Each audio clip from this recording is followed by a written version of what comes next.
to another episode of the Just My Take podcast. This is Dex PC5. It's episode 28. Can't believe we're at 28 episodes so far.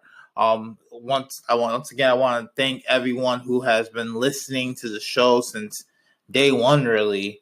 Shout out to those people who have been. I really appreciate the support and feedback that I've been given throughout the way. So it's Wednesday, right before Halloween weekend, one of my favorite holidays of the year. Interested to see the crazy costumes that people are doing. And I just hope people have a good time and stay safe out there. Anyway, let's get into this episode. So, actually today was pretty crazy. There was a bomb scare that someone was trying to send out some bombs out there to the Obamas, the Clintons, Congresswoman Maxine Waters, and a few other key Democrats. That happened earlier today, and my take on it is that this stuff is getting crazy. I mean, I know it's probably from some nut job, and they're trying to take out some people. I think it's stupid. I think people need to relax. I know the midterms is coming. Times are a little heated between the politics right now.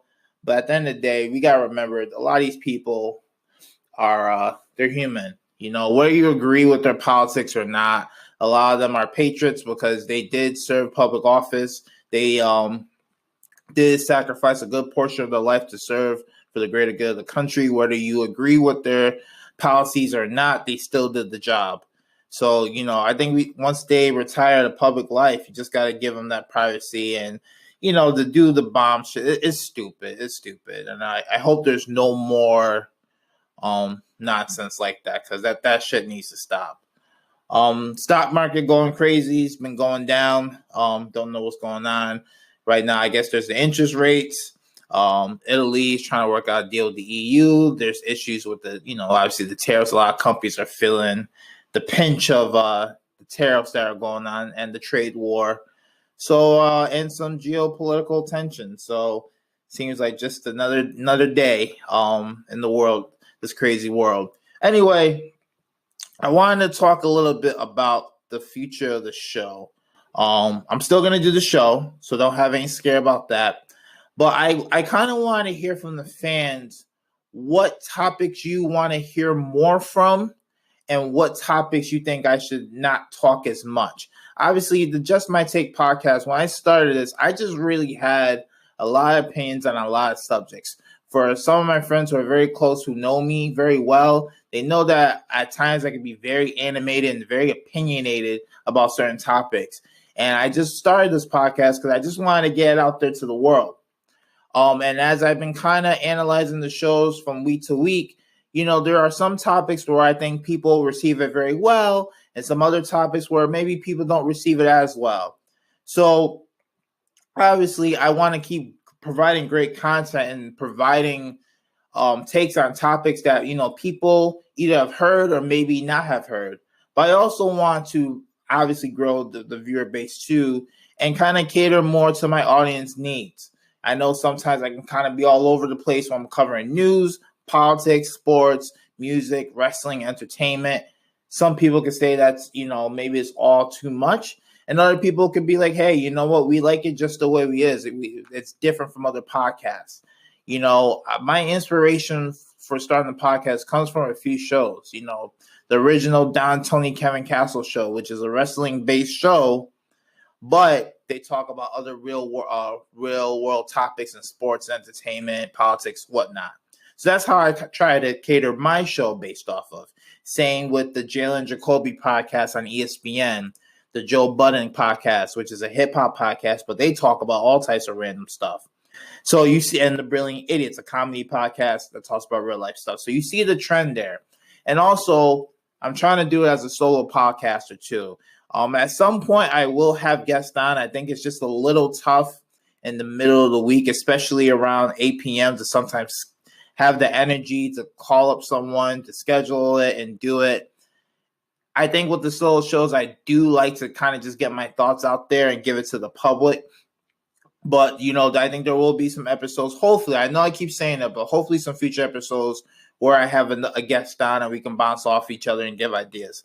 But the main thing I want to know is, what topics do you want me to keep talking about for this podcast?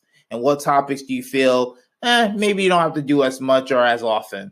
Let me know in this week's feedback. Obviously, follow the Instagram page at the Just My Take podcast. You can follow me at Instagram and Twitter at DexPC5, and continue to support the show. So anyway, let's get into the episode. Let's get into the show. So let's first start off with the NBA. I got an NBA hot take. So on Friday, I was watching the Boston Celtics and Toronto Raptors play, and it was a very competitive game. The Celtics right now, they are supposed to be the team coming out of the East right now. Now LeBron's with the Lakers. Boston has a heavy loaded squad. But the way I saw the Raptors play, I think the Raptors are going to win the East. And I'm not picking that just because the Raptors beat the Celtics this past Friday, because, I mean, it's only one game. But I think a lot of people are asleep on the Raptors. And the thing is the past few years, the Raptors have been having great wins. They've been the number one seed from the East. But whenever they go up against LeBron James, they choke, they shut down, and they're out the playoffs. So I can understand a lot of NBA fans kind of being hesitant with the Raptors. I can understand their hesitation, being like, oh, do I really want to pick the Raptors? And then they just traded DeMar DeRozan, who's one of the stars. They picked a Kawhi Leonard, which I think is a better upgrade. But the way Kawhi left San Antonio, that was kind of a mess in itself. And a lot of people don't know Kawhi is actually going to stay in Toronto. He might go to LA and play with the Clippers, maybe the Lakers, but I'm not so sure if he wants to play with LeBron, or he might go to New York. But the way the Raptors are playing, I mean, they're just hungry. Kawhi was making his shots. Kyle Lowry seemed a little bit more confident in his play. Serge Ibaka out of nowhere, getting the rebounds, putting them down. And I'm like, holy shit, these Raptors are really coming the ball out. And I think the Raptors, I'm picking them to come out the East because I think having Kawhi Leonard on that team is going to be, I think, the game changer that the Raptors need to get over the hump of getting to the NBA Finals. I think by switch out DeMar DeRozan, you put in Kawhi Leonard. A lot of people don't know. Kawhi Leonard is one of the few people that can go up against LeBron James and beat him, because he has. When the Spurs played the Miami Heat a couple years ago, the Spurs beat the Heat, the LeBron James-led Heat, and Kawhi was the MVP, and he's very good defensively. And I know Kawhi is coming off an injury, but he seems to be getting back to his old self. And Kawhi can really ball. And I think just having an MVP, Finals MVP, a guy who's won the championship, a guy who knows how to get to that next level, the East is wide open. I mean, Toronto could kind of come in as the wild card because everyone's expecting Boston to win, which is going to put a lot of pressure on Boston to really come through. No one's really talking about Toronto. Before the season started, everyone was saying Boston and Philly, because the uncertainty of Toronto. I think Kawhi loves it in Toronto. I wouldn't be surprised if he actually stayed in Toronto. If I were him, I'd do maybe a one-on-one situation, maybe sign on for another year and see how the team forms out. But I think Kawhi got the perfect big market that he wanted, because in San Antonio, his whole gripe was San Antonio's not a big market. Obviously, it's a small market. But in Toronto, it's a very underrated big international city. A lot of people say it's kind of like the Canadian New York, but it doesn't have the New York media or the craziness. And I think Toronto fans are just happy that the Raptors are winning, because the Raptors used to just be a shit basketball franchise.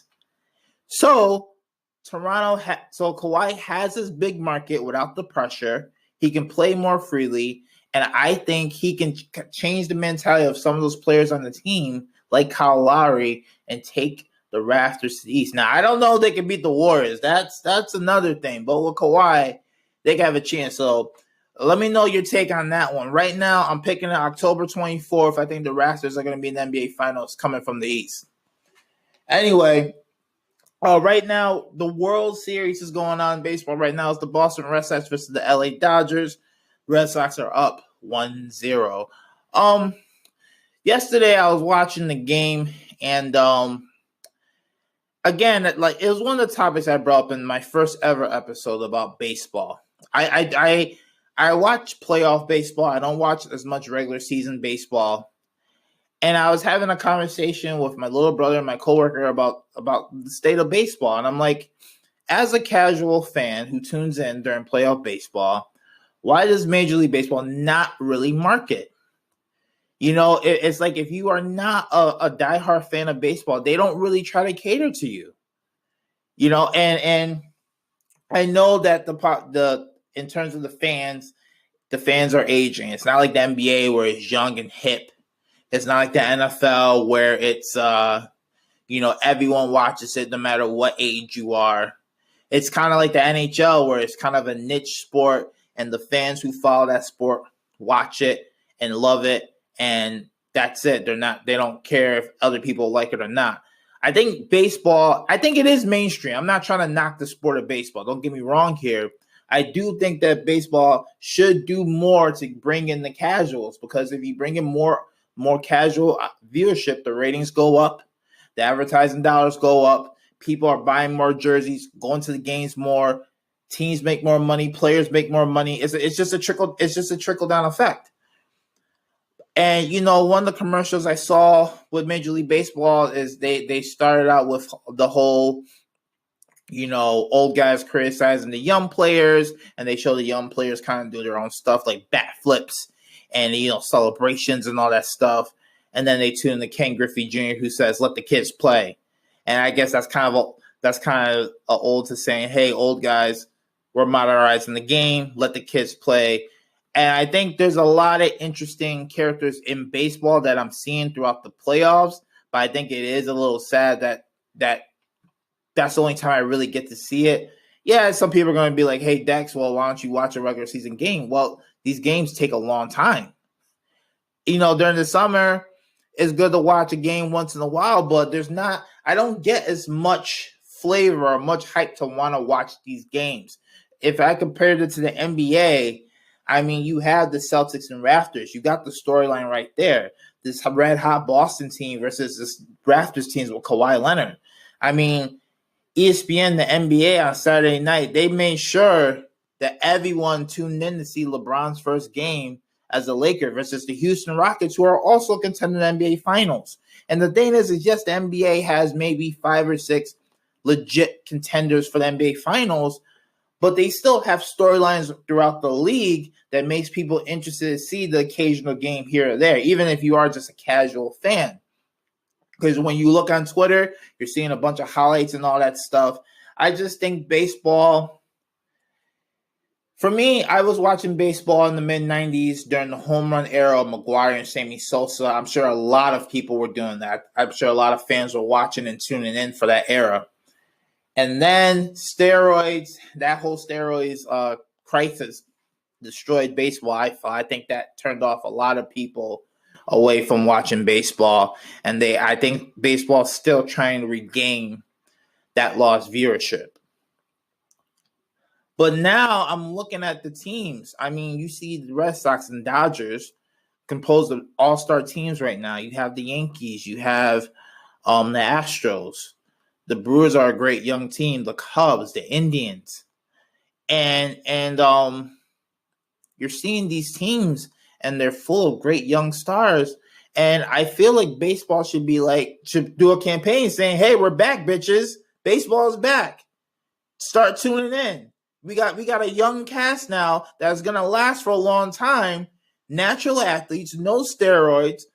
See baseball the way it should be, a young modern game."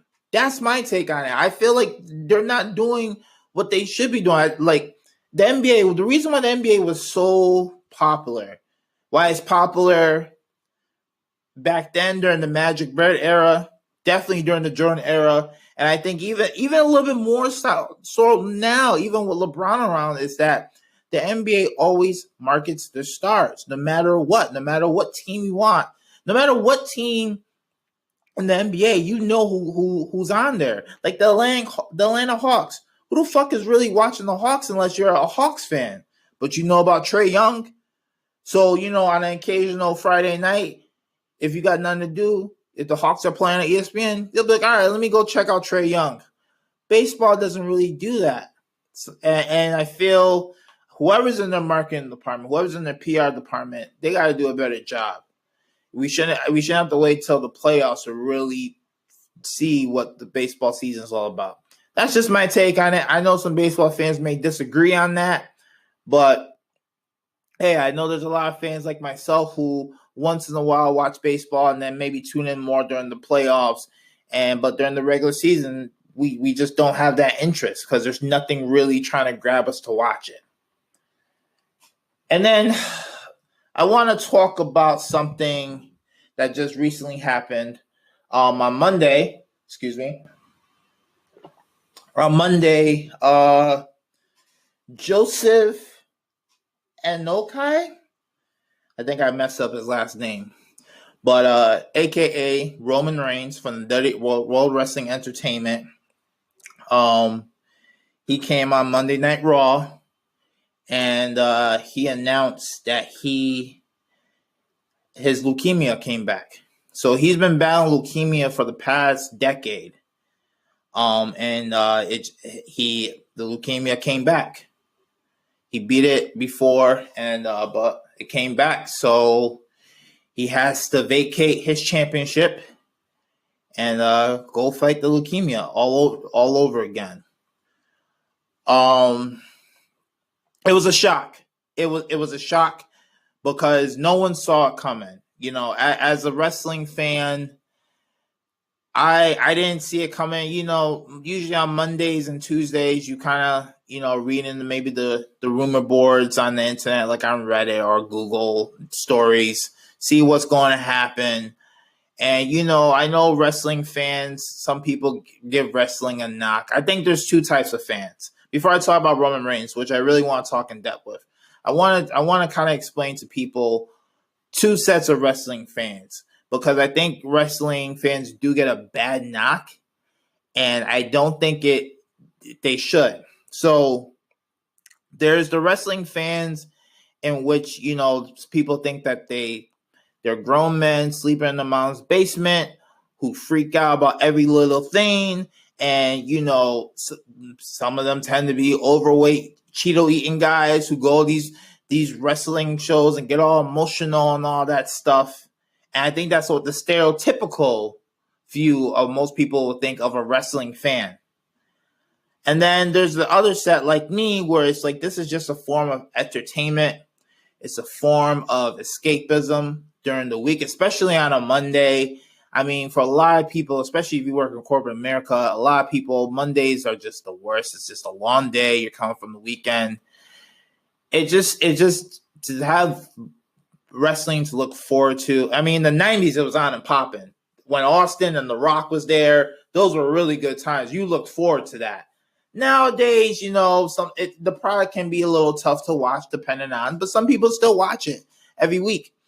But at least it gives you something to look forward to. To me, it's like watching a movie, but you're seeing the same cast not a movie, a TV series. Honestly, it's like watching a TV show. You're seeing the same cast of characters, but they're wrestling. They're very athletic. They get real life injuries.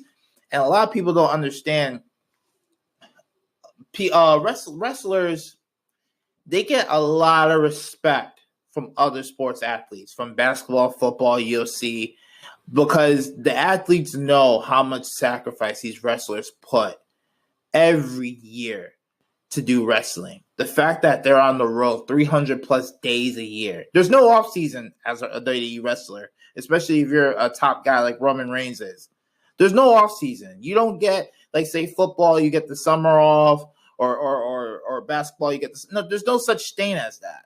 No, you're really on the road the majority of the year, away from your family, away from your wife and kids or husband and kids. It's very tough. It's very, very tough. And I think that's why a lot of wrestling fans are so passionate about wrestling, is because one, it's a great form of entertainment. And two, we really understand the sacrifice that these guys do.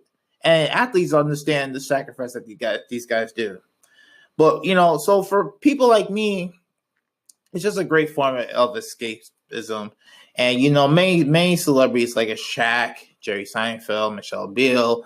I mean, the list goes on and on in terms of certain celebrities who show up to the pay-per-views just to watch. It's just a fun product at the end of the day. So if I could change your mind on wrestling fans in general, it's that. There's a lot of people. See, this is the thing about wrestling fans is you probably know a wrestling fan or two in your friends or family, but it is sometimes embarrassing to come out and say, yeah, I'm a wrestling fan, because there is a stigma against that. And then sometimes when the day he does some hokey shit, you're like, I don't know if I want to claim that as, being proud of the wrestling. But, you take the good with the bad. Anyway, that's my little rant about wrestling fans.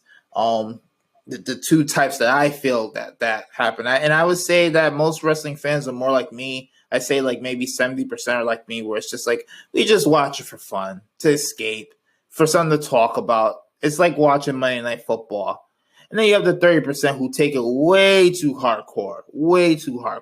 And those are the diehards, and we love them too, because they make up the community. But there's some times when we're like, all right, these guys or ladies are way too much into it. Anyway, Roman Reigns, so he opened up his battle of leukemia.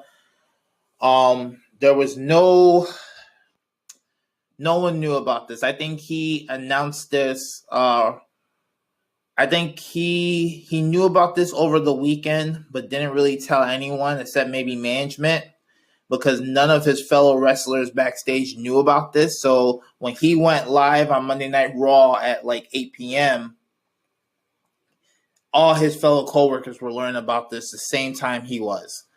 And it was sad. There wasn't many dry eyes in the room.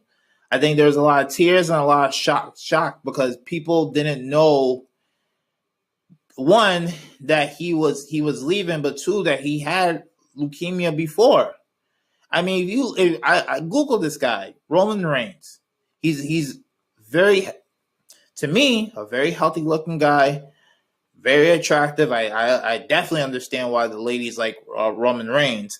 Very muscular, very fit. He used to play football actually at Georgia Tech, and then he tried out for the Minnesota Vikings and Jacksonville Jaguars. He didn't make it, so he went to wrestling.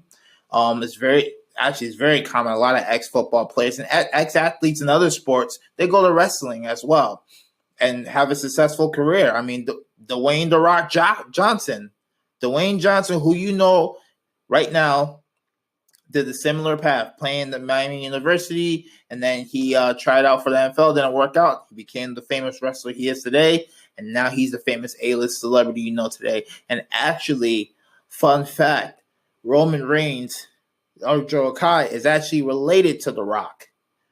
See, The Rock and Roman Reigns comes from a very famous wrestling Samoan family, where you had so many wrestlers that, to this current day, that come from that family that go to the WWE. So you have The Rock, The Rock's father, High Chief Pierre Ivia. You have Roman Reigns. You have Rikishi for some 90 Attitude Era's guys. Rikishi. You have the Usos. You have Nia Jax right now. So the Wild Samoans. So the list goes on and on. And so with Roman Reigns, it's just tough because a lot of fans didn't know. A lot of wrestlers didn't know. He said, he's doing the battle. And then he left. And if you go on WWE.com, they show him in the back. He's talking to Triple H or Hunter Hearst Helmsley, Paul Levesque, who is the son-in-law to Vince McMahon, married to Stephanie McMahon, real life couple. And they're having a talk, Shawn Michaels, they're talking. And then you just see him interact with different wrestlers. That's what I'm trying to say. You see him interact with different wrestlers, different officials. Everyone's shocked and everyone's just like, holy shit. But they're wishing him well, And the reason why Joe Kai wanted to do this, Roman Reigns wanted to say this live, is because he wanted to be the public face for the leukemia. He wanted to get more awareness for this illness, to have more people pay attention, donate money to cancer research. So he's using his star power as really he is the main guy of the WWE. He's using his star power to bring more awareness to leukemia.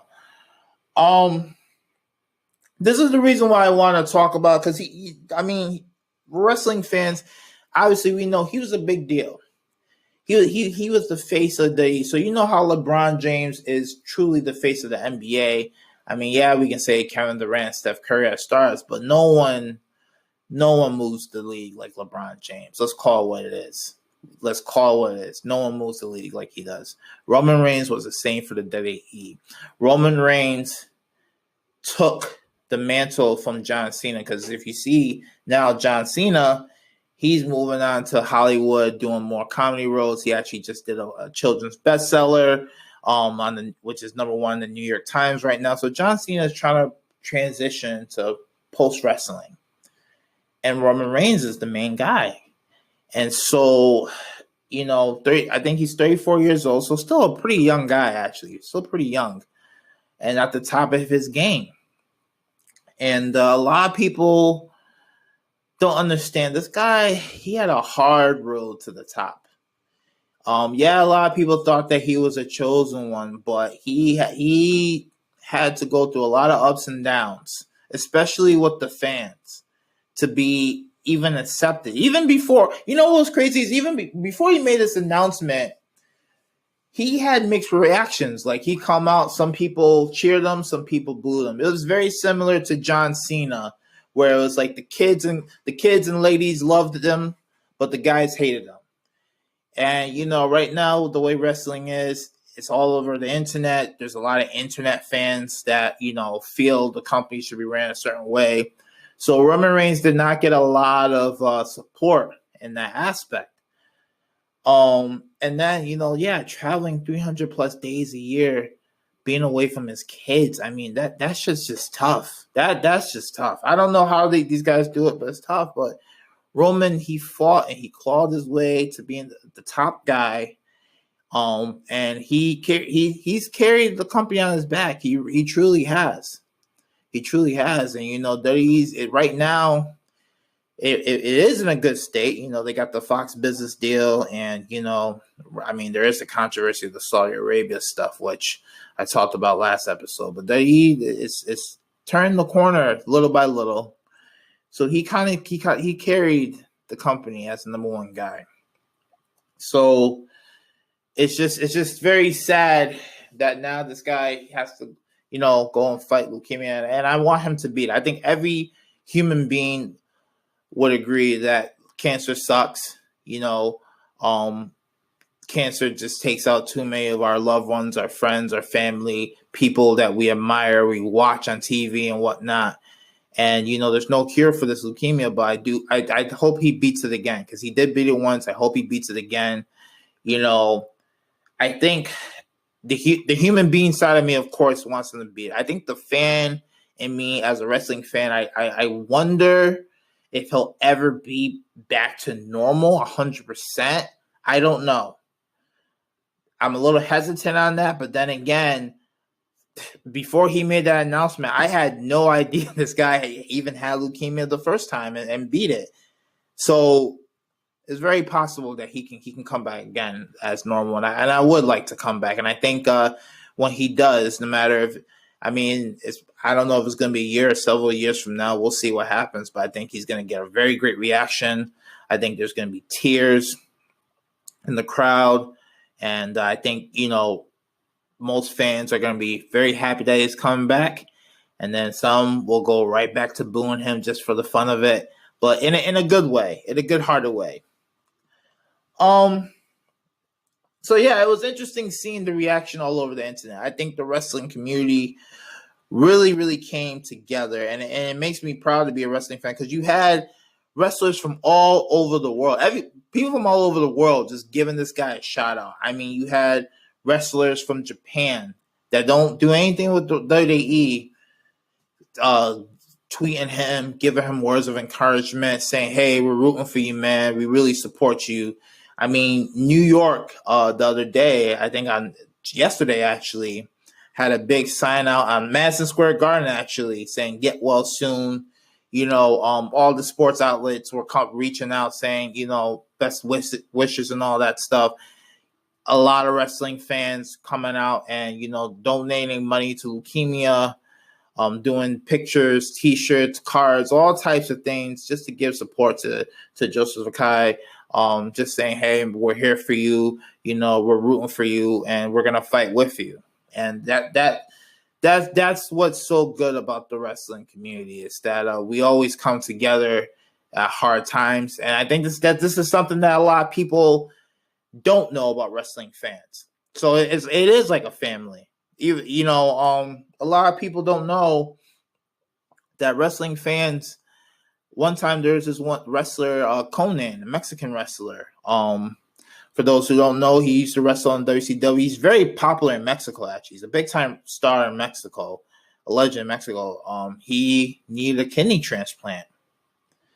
And the show that I listened to, Don Tony, with another lady, raised money for Conan to get a kidney transplant. Actually, one of the fans of the Don Tony and Kevin Castle show, I think, offered up his kidney to donate to Conan. So Conan has a new kidney. I mean, this was years ago, but it's just amazing what the community was willing to do just to support one of their favorite stars. I mean, there's been wrestlers before that have been down on their luck, and wrestling fans sometimes they're too goddamn nice, giving like their last $20 to help their favorite superstar get land on their feet. So that's why the wrestling community it's a very special community because they do go all out when one of theirs goes down. And I wish the best for Roman Reigns, and I think he will beat. I think he will be back. This is not the first time we had heartbreak. I mean, wrestling fans know of Eddie Guerrero when he passed away a couple years ago. I mean, Eddie Guerrero is one of my favorite wrestlers. I think he's in probably my top 10, maybe top 5 favorite wrestlers of all time. That guy was just hilarious. He was fun. He was a good villain, a good babyface. He was everything. So when he shockingly passed away, that was sad. I mean, there's fans who remember Owen Hart and his tragic death. And then, you have wrestlers that, obviously did not pass away, but had some major key injuries that took them out of wrestling forever. So this is not the first heartbreak. But anyway, I just wanted to raise awareness about Roman Reigns because I know this should be a major sports story, but I also know, you got the World Series, you got the NBA playoffs, and I do know a lot of people who pay attention to sports don't necessarily pay attention to wrestling as much, but I do think, this is their major star, and he's starting his second battle with leukemia, and I think there should be awareness for that. I think that should be a story, and I think people, he should get the support and love that he gets. So while Roman Reigns is out, unfortunately, looking at the day, where do they go from there? I did mention some of the potential deals that they got going on. I think it'll be very interesting to see what the WWE does in terms of new stars that they bring to the main event scene, the landscape. I think it'll be very interesting to see who's the new face of the company and how things play out in the future. We'll just have to wait and see. Anyway, Joseph Akai, I keep bitching his last name, but I am trying my best here. A.K.A. Roman Reigns, I hope you get well soon. I hope you beat this battle with leukemia. The support that's been all over the internet, it has been tremendous. And I hope he gets more coverage. And I hope there's a little bit more light at leukemia, not just for, because, there should be a cure for people like him and for even, people who are not as famous as him. Maybe your neighbor down the street or your family member. The cancer sucks. It sucks. I wish there was a cure. You know what? This is going to be one of my crazy theories. I actually do believe that there's a cure for cancer out there. Honestly, I really do feel it's like maybe in some like African superfruit or something. Who knows? But I do think there is a cure for cancer. I think I am with a lot of people who feel that, maybe some pharmaceutical companies are kind of blocking that cure because obviously there's a cure for cancer that takes away a moneymaker of the pharmaceutical companies in terms of trying to treat. Who knows? I mean, that's getting into some wacky stuff, but that is one of my takes on that. So anyway, short episode.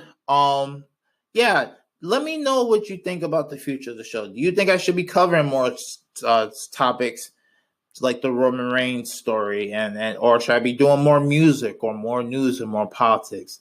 Let me know. I know this is one of my this is a shorter episode, but I just really wanted to talk about a few things and then really talk about the Roman Reigns because I thought that was a big story, at least for me. Anyway, you can follow me on the Just My Take podcast. It's on YouTube. So now I got this stuff on YouTube. I'm dropping it Thursday evening, so check it out if you're on YouTube. It's available on iTunes and Spotify, SoundCloud, Stitcher Radio, all your podcasting platforms.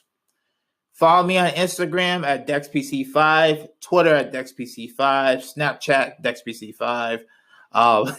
Follow the show page at the Just My Take podcast. And let me know what podcast platform you're listening to the show, and let me know your feedback. I always love the feedback and the comments and support that I get.